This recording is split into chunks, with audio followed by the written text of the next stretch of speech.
to begin, you know, as an inquiry, because 40 years ago, I was studying philosophy of education with two philosophers, Richard Peters, Paul Hurst, and they focused on values, that education was a value-laden practical activity. That was their key idea. And values were absolutely central to what I was doing as an educator in schools in the East End of London. But what these two philosophers did, and I'll just quote from them, because this was their belief about educational theory, which is one of the reasons why I very much wanted to talk, you know, just have a conversation today, which is focused on educational research and theory. And I want to make this distinction between education researchers, like a philosopher of education, a psychologist of education, and someone like myself, who I would classify as an educational researcher. And the difference is this. These two philosophers said about my practical principles that I was coming from teaching in schools twice a week to study with them. And they believed that my practical principles, and these were their words, were at best pragmatic maxims, having a first crude and superficial justification in practice, that any rationally developed theory would be replaced by principles with more fundamental theoretical justification. Now, that was their view. They both held it certainly until 1983, and I was studying with them from 68 till 70. Now, my view is that they actually were holding that view, colonised my practical principles, my value-laden, the ones that I'm expressing with you now, which I hope you can feel, are energised. They're actually coming from my whole sense of presence in being with you. Not just in the orality which I'm using, not just my words, but my whole body is actually feeling a passionate concern about this in terms of something which has mattered to me in my whole productive life. So am I making myself clear here, just in terms of something that philosophers did, which was to argue they should be replacing my practical principles that I'm here with you actually expressing in the here and now, with principles from the philosophy, psychology, sociology, and history of education. Now that I find, as long as my second belief, quite offensive, because they were actually seeking to do something which denied the validity and integrity of my own values that I was expressing with my students. Are we okay with that, just in terms of the importance, for example, of Harry alerting me to a Soviet psychologist, I think it was Soviet, was it Harry, who believed in the psychology of experiencing, but he was saying that issues of energy were very weakly conceptualized in the social science.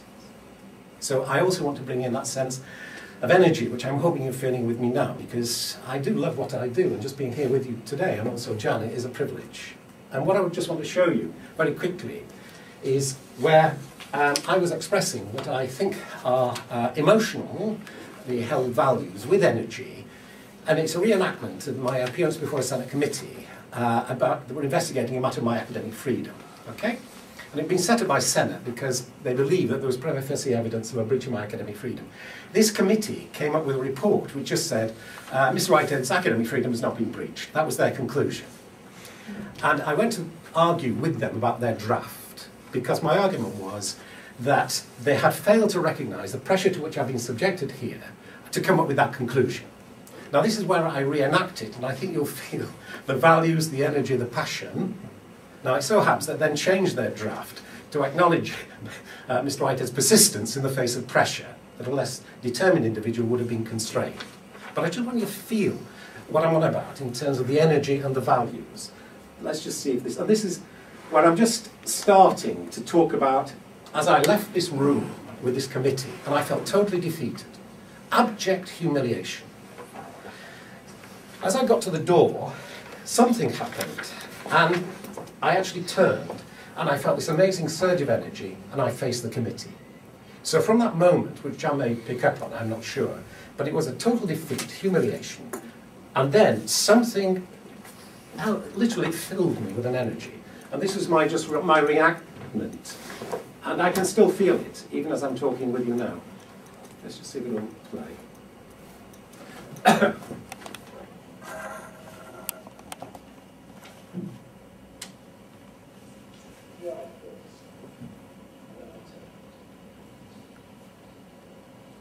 I said, if you allow that report to be made public, you are denying some of the fundamental values of what it means to be a scholar and an academic. If you don't recognise the pressure to which I've been subjected to in this institution since I came here in relation to my research, you are opening the doors for other abuses in relation to this institution. Now that is all I've got to say to you. But if you permit that report to go to Senate in that form, you're denying the fundamental responsibilities of the leader. Right. And then I went. Okay, did you feel anything? Did you get my sense of it? So when I'm talking about energy and values, I hope you got that sense that I was passionate about academic freedom and a certain sense of academic responsibility, which was actually flowing through my body. If I try to put those meanings just on pages of text without the visual representation, I lose a tremendous amount of the meaning. Okay, so that's just one. And the other is what I just want to show you now. An explosion of humour with one of my PhD students called Jackie DeLong. And it's a moment where she'd heard me on the phone talking to another student about his wisdom. And she was just raising this point that I'd never used wisdom in relation to her research. And you'll see this response, which I'm hoping, again, communicates what I've been on about energy, about values, and also, I would say, about beliefs. But if we'll just have a look at this in terms of an expression of something important. Excellence now. Yesterday was wisdom with Jeff. It's excellent. You're going to use wisdom with me yet, are you? No.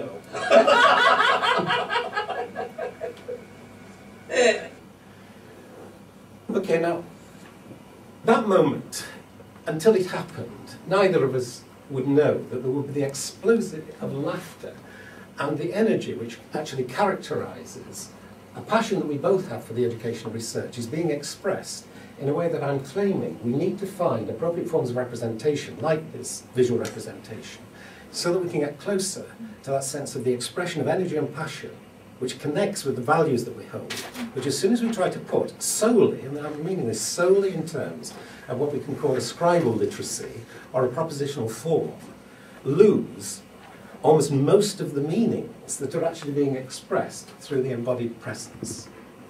Okay, so when I'm talking about values, and Seth was asking about the theorization of values, I'm actually saying that through the action inquiry process that I go through, I can clarify for you the meanings of my values, like I was doing there with academic responsibility. I hope you feel a love and a passion for what I'm doing in the here and now.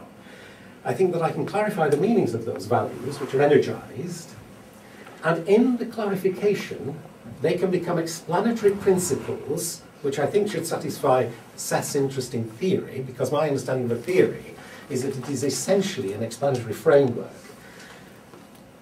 Then those values which are clarified not only become explanatory principles, but can be used in the academy, and this is vital, as living standards of judgment to evaluate the validity of the contribution to knowledge. Which, if I show you my website, you'll see over 28, I think it is, doctoral supervisions that have been successful the last 14 years. Each one of them actually explicates their own embodied value position as explanatory principles, like Mary and I do, the passion for compassion.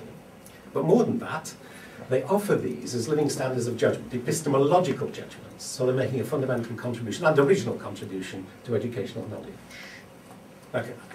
What I'm just curious about, and then I'll pass over to Jaan, is that what I wanted to do was really say that values, if I try to put them on just text, lose a lot of the energized meaning which carries the emotion of why values matter so much.